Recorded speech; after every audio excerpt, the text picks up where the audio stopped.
بسم اللہ الرحمن الرحیم اللہم صلی علی سیدنا مولانا محمد وعلی آل سیدنا مولانا محمد وبارک وسلم۔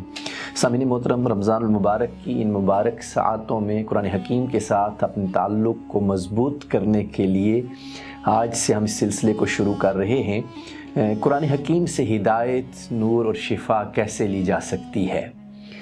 جس طرح ایک شخص کہیں جا رہا ہو، سفر پر ہو، اور اس کے ساتھ دریا چل رہا ہو، سمندر چل رہا ہو، کنواں ہو اور اسے پیاس لگی ہو، اور اس کنویں، دریا، سمندر سے پانی لینے کے لیے اس کے پاس کچھ ہونا چاہیے جس سے وہ پانی لے سکے۔ قرآن حکیم ہدایت ہے ساری انسانیت کے لیے، ہدی للناس، سارے انسانوں کے لیے ہدایت ہے۔ لیکن اس ہدایت سے فیضیاب کون لوگ ہو سکتے ہیں؟ اس نور سے، اس شفا سے فائدہ کون لوگ اٹھا سکتے ہیں؟ اس حوالے سے ہم قرآن حکیم سے ہی پوچھتے ہیں، تاکہ ماہ صیام، ماہ قرآن کی ان مبارک ساعتوں میں ہم قرآن حکیم کی برکتوں، رحمتوں، بخشوں اور ہدایت اور شفا اور نور کو ہم سمیٹ سکیں۔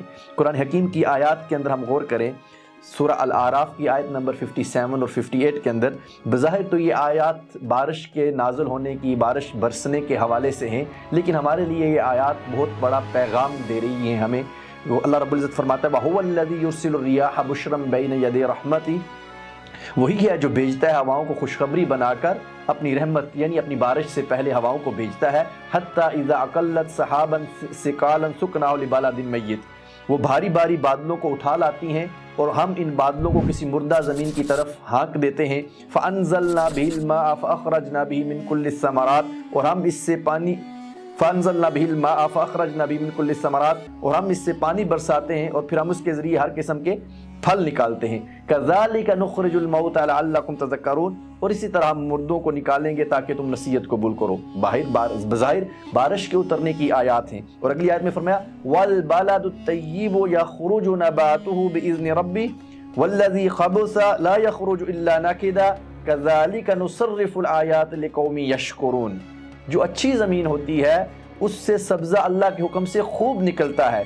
وَالَّذِي خَبُثَ لَا يَخْرُجُ إِلَّا نَكِدًا، اور جو بری زمین ہوتی ہے اس سے سوائے بے فائدہ چیزوں کے کچھ نہیں نکلتا۔ اللہ اکبر! بارش رحمت کی شکل میں ہو، رحمت بارش کی شکل میں ہو تو وہ زمین کے ہر حصے تک پہنچتی ہے، اور زمین کا وہی حصہ اس سے فائدہ اٹھا سکتا ہے جو صحیح ہو، جو زرخیز ہو، جو صاف ستھرا ہو، اور جو حصہ زرخیز نہیں ہوگا وہ بارش کی رحمت سے فائدہ نہیں اٹھا سکے گا۔ بارش برسنے میں اور ہر جگہ زمین کے ہر حصے میں پہنچنے تک یکساں ہے۔ جیسے قرآن ساری انسانیت کے لیے ہدایت ہے، اسی طرح بارش بھی ساری زمین تک پہنچتی ہے، لیکن اس سے فائدہ وہی زمین اٹھاتی ہے جو زمین زرخیز ہوتی ہے، جس زمین پہ ہل چلا ہوا ہوتا ہے، جو زمین تیار ہوتی ہے، اس زمین سے سبزہ اور پھل اور سبزیاں اگتی ہیں۔ اور جو گندی زمین ہوتی ہے، خراب زمین ہوتی ہے، اس سے سبزہ نہیں اگتا بلکہ اس سے بے فائدہ چیزیں اگتی ہیں جو فائدہ نہیں دیتی۔ اللہ اکبر! اسی طرح قرآن حکیم کی ہدایت لینے کے لیے، قرآن حکیم کا نور لینے کے لیے، قرآن حکیم کی شفا لینے کے لیے ہمیں اپنے دل کی زمین کو زرخیز کرنا ہوگا، اسے صاف ستھرا کرنا ہوگا، اسے اجلا کرنا ہوگا، اسے برائیوں سے، خرابیوں سے، گندگیوں سے پاک کرنا ہوگا، حسد سے، بغض سے، نفرت سے، کینہ سے، لالچ سے، غیبت سے، چغلی سے، منافقت سے اپنے دل کو صاف ستھرا کرنا ہوگا۔ اگر دل صاف ستھرا اور اجلا ہوگا پھر قرآن کا نور، قرآن کی ہدایت اور قرآن حکیم کی شفا ہمارے دل پر اترے گی، ادروائز نہیں اترے گی۔ غور کیجئے گا کہ ہم انسان ہو کر جس گلاس اور کپ کے اندر ہم چائے پیتے ہیں اس میں پانی ڈال کر نہیں پیتے۔ رب ذوالجلال قرآن کی ہدایت، قرآن کا نور ہمارے سینے میں کیسے انڈیلے گا جب اس کے اندر گندگی ہوگی، جب اس کے اندر غلاظت ہوگی، منافقت ہوگی، حسد ہوگا، تو رب ذوالجلال قرآن حکیم کی ہدایت اور نور کو ہمارے سینے کے اندر نہیں اتارے گا۔ اس کو پہلے صاف کرنا ہوگا، اور پھر سائنس بھی یہی کہتی ہے۔ غور کیجئے گا، سائنس یہ کہتی ہے کہ جس زمین کے اوپر، زمین کے جس حصے پر درخت زیادہ ہوتے ہیں اس حصے پر بارش زیادہ ہوتی ہے، اور جس حصے پر درخت کم ہوتے ہیں وہاں پہ بارش کم ہوتی ہے۔ غور کیجئے گا، بارش کون برساتا ہے؟ اللہ رب العزت بارش برساتا ہے۔ کیا وہ درختوں کا محتاج ہے؟ وہ درختوں کا محتاج نہیں ہے، لیکن رحمت بارش کی شکل میں اترے تو تب بھی زمین پر ماحول ہونا چاہیے۔ جو زمین جس پر ماحول ہوگا درختوں کا، اس حصے پر اوپر بارش زیادہ برسے گی، اور اسی طرح جس دل کا ماحول صاف ستھرا ہوگا، زرخیز ہوگا، اجلا ہوگا، ستھرا دل ہوگا، اس دل پر قرآن کی رحمت، قرآن کی ہدایت اور قرآن کی شفا اترے گی، اور جس دل گندا ہوگا، اجلا صاف ستھرا نہیں ہوگا، اس پر قرآن کی ہدایت اور نور نہیں اترے گا۔ اور یہ بات ہمیں قرآن حکیم کی مزید آیات سے بھی سمجھ آتی ہے۔ قرآن حکیم کی سورہ الانفال کی آیت نمبر 22 اور 23 میں ہے، ان شر الدواب عند اللہ الصم البکم الذین لا یعقلون، بے شک اللہ کے نزدیک جانداروں میں سے سب سے بدتر وہی بہرے گنگے ہیں جو نہ حق سنتے ہیں نہ حق کہتے ہیں اور حق کو حق سمجھتے بھی نہیں ہیں۔ سب سے زیادہ اللہ کے نزدیک بدتر جاندار وہ ہیں جو نہ حق سنتے ہیں نہ حق کہتے ہیں اور حق کو حق سمجھتے بھی نہیں ہیں۔ اللہ پاک فرماتا ہے اگلی آیت میں وَلَوْ عَلِمَ اللَّهُ فِيهِمْ خَيْرًا لَأَسْمَعَهُمْ، اگر اللہ ان میں کچھ خیر کی طرف رغبت دیکھتا تو انہیں سنا دیتا۔ اگر اللہ ان کے اندر خیر کی کوئی رغبت دیکھتا تو اللہ انہیں سناتا، کیونکہ ان کے اندر خیر کی رغبت ہی نہیں ہے، ان کے اندر خیر کی خواہش ہی نہیں ہے، کوشش ہی نہیں ہے، تو اللہ بھی انہیں نہیں سنا رہا۔ اللہ اکبر۔ اور پھر اگلی آیت سورہ توبہ کی غور کیجئے گا، انتہائی اہم آیہ مقدسہ، الاعراب اشد کفرا ونفاقا واجدر الا يعلموا حدود ما انزل اللہ علی رسولہ واللہ علیم حکیم۔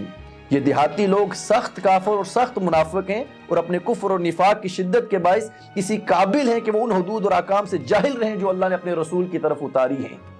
حالانکہ قرآن اس لیے اترا ہے کہ لوگوں تک ہدایت اور اس کا نور پہنچے، لیکن اللہ رب العزت فرما رہا ہے کہ یہ دیہاتی لوگ کفر میں اور منافقت میں اتنے سخت ہو چکے ہیں کہ اب اللہ چاہتا ہے کہ اس کا نور، اس کا ہدایت اور اس کے احکامات اور وہ حدود ان تک نہ پہنچیں جو اللہ نے اپنے رسول پر نازل کی ہیں، اللہ ہی ان تک نہیں پہنچانا چاہتا۔ اللہ اکبر۔ سامعین محترم، اس ماہ مبارک کے اندر اگر ہمیں قرآن حکیم کی ہدایت لینی ہے، قرآن حکیم کا نور لینا ہے، اس کی شفا لینی ہے، تو ہمیں کوشش کرنی ہوگی، اپنے دل کو صاف کرنا ہوگا، اپنے دل کی بیماریوں کو دور کرنا ہوگا۔ اسی طرح اگر ایک بندے کو قرآن شفا ہے، وَنُنَزِّلُ مِنَ الْقُرْآنِ مَا هُوَ شِفَاءٌ وَرَحْمَةٌ لِّلْمُؤْمِنِينَ، قرآن شفا ہے، لیکن ایک شخص جسے مثال کے طور پر شوگر ہو اور وہ بہت سارا میٹھا کھا کر، چینی کھا کر قرآن حکیم کی تلاوت پڑھنا کرنا یا قرآن حکیم کو سننا شروع کر دے اور کہے کہ مجھے قرآن شفا نہیں دے رہا، ایسا نہیں ہے۔ قرآن حکیم نے ایک اصول بتا دیا ہے، یا ایھا الناس کلوا مما فی الارض حلالا طیبا ولا تتبعوا خطوات الشیطان۔ آیت کا ربط دیکھیے، اے لوگو حلال کھاؤ، زمین میں سے جو ہے حلال کھاؤ، اور طیب کھاؤ، جو اچھا ہے وہ کھاؤ۔ ایک بندے کو شوگر ہے تو اب اس کے لیے چینی اچھی نہیں ہے، وَلَا تَتَّبِعُوا خُطُوَاتِ الشَّیطان۔ اب تم چینی کھا کر قرآن پڑھو گے، قرآن سنو گے اور کہو گے کہ قرآن حکیم مجھے شفا نہیں دے رہا، وَلَا تَتَّبِعُوا خُطُوَاتِ الشَّیطان، شیطان کے قدموں پر نہ چلو۔ شیطان تمہیں اس ہدایت سے دور کرنا چاہتا ہے، شیطان تمہیں قرآن حکیم سے دور کرنا چاہتا ہے، تمہارے ایمان کو متزلزل کرنا چاہتا ہے کہ قرآن شفا نہیں دے رہا۔ قرآن شفا دیتا ہے، لیکن سب سے پہلے اپنی حالت کو تم خود بدلو۔ ان اللہ لا یغیر ما بقوم حتی یغیروا ما بانفسہم، بے شک اللہ اس قوم کی حالت کو نہیں بدلتا جو قوم اپنی حالت خود نہیں بدلتی۔